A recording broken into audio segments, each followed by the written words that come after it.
If you look in the mirror today and notice your shoulders are rounding forward, or perhaps you feel that your head is drifting further ahead of your chest than it used to be, please listen closely. As a physician, I see this transformation in my patients every single day. We often dismiss it as a natural part of growing older, a simple slouch that comes with the years. But the reality is far more significant for your long-term health. When your posture begins to collapse, your entire center of gravity shifts without you even noticing it. This isn't just about how you look in a family photograph. It is a fundamental shift in your mechanical stability. Poor posture creates a domino effect throughout the body. It compresses your rib cage, which can actually decrease your lung capacity and make breathing more labored. It puts immense strain on the delicate ligaments of the cervical spine. Most importantly, for those of us over 60, it alters your balance, significantly increasing the risk of trips and falls. Today, I want to guide you through a medical perspective on why this happens and, more importantly, how we can reverse it. We are not just fighting gravity, we are fighting decades of habitual movement patterns. However, the human body remains remarkably adaptable, even in our golden years. You can retrain your nervous system and your musculature to find its true center again. We're going to focus on 3 clinical-grade exercises designed to reset your alignment, strengthen your postural stabilizers, and give you back the height and confidence that gravity has tried to take away.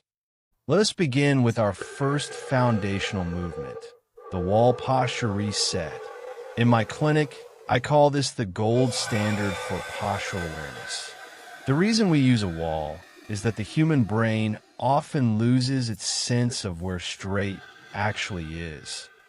We develop a distorted internal map of our own body. The wall provides us with honest, unbiased feedback. I want you to find a flat section of wall in your home. Stand with your feet about 6 inches away from the baseboard. Now, slowly lean back until your hips make contact. From there, bring your shoulder blades back until they touch the flat surface. Finally, and this is often the most challenging part, gently bring the back of your head to touch the wall. As you stand there, you might feel a stretch in the front of your chest or a slight tension in your neck. This is a sign that your muscles are being asked to return to their correct anatomical length. While holding this position, I want you to focus on your breathing. Do not hold your breath. Take deep, diaphragmatic breaths. Feel your rib cage expand laterally against the wall.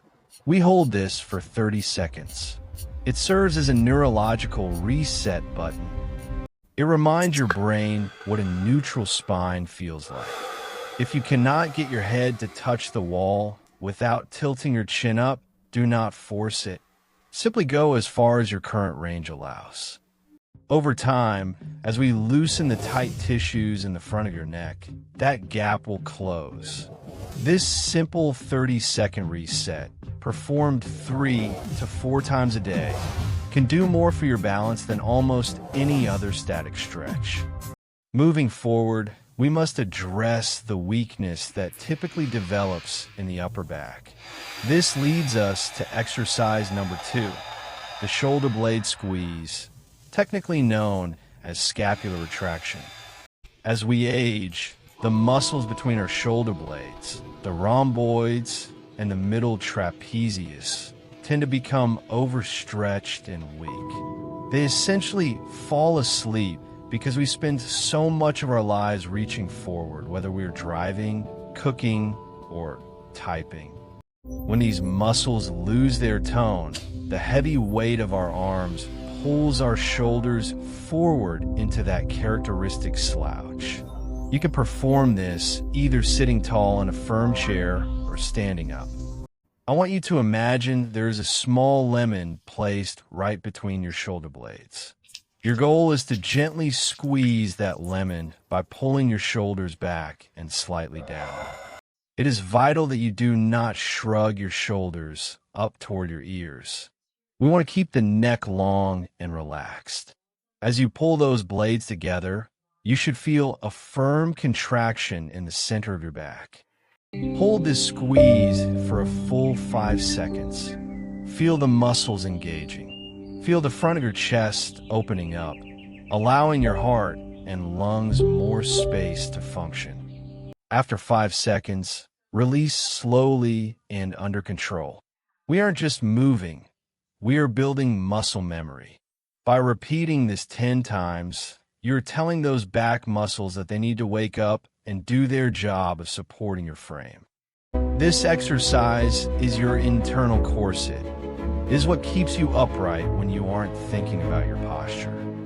The third pillar of our postural correction is perhaps the most critical for those suffering from tension headaches or neck pain, the chin tuck drill.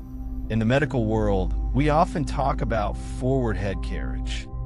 For every inch your head moves forward from its center, it adds an extra 10 pounds of effective weight to your neck muscles. Over years, this causes the discs in your spine to wear down prematurely. The chin tuck is designed to strengthen the deep neck flexors, the small, stabilizing muscles at the front of your throat that keep your head balanced perfectly over your shoulders. To do this correctly, sit up straight and look straight ahead at a point on the wall. Without tilting your head up or down, I want you to gently draw your chin straight back, as if you're trying to make a double chin. Imagine a drawer being pushed straight into a cabinet.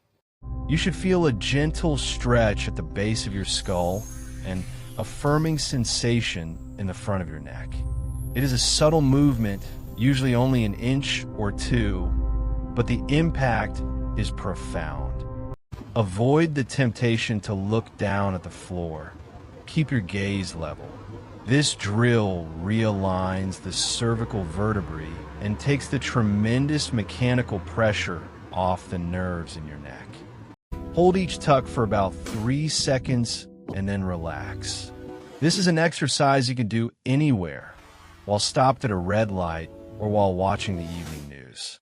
It is the specific antidote to this slouched look that so many of us fall into. Fixing your posture after 60 is not just about these exercises, though they're the essential building blocks. It is about a shift in how you inhabit your body. As your doctor, I want you to think about these movements as a daily prescription, no different than a vitamin or a blood pressure medication. Consistency is the secret ingredient. Your muscles did not become tight and weak overnight. It took decades of habit. Therefore, we must counter that with daily intention. When you walk, imagine a string attached to the very crown of your head, gently pulling you toward the sky. When you sit, check in with your sit bones and ensure your shoulders aren't creeping toward your jawline. Correcting your posture will do more than just stop the slouch. It will improve your digestion by giving your internal organs more room. It will improve your mood, as studies show that an upright posture is linked to higher levels of confidence and lower levels of cortisol. But most importantly, it preserves your independence. A body that is aligned is a body that is balanced, and a body that is balanced is a body that is safe from injury. Start today. Stand against that wall. Squeeze those shoulder blades. Tuck that chin. It is never too late to stand tall. You have spent a lifetime carrying the weight of your experiences. You don't need to carry them in your shoulders. Stand with the dignity and the strength that you have earned over these 60-plus years. Your spine is the literal backbone of your health. Treat it with the care it deserves, and it will support you for all the years to come. Professional guidance and daily commitment are the keys. Let's stop the slouch now and start moving toward a taller, healthier version of you. Watch the next video for weekly senior fitness guidance designed specifically for adults over 60.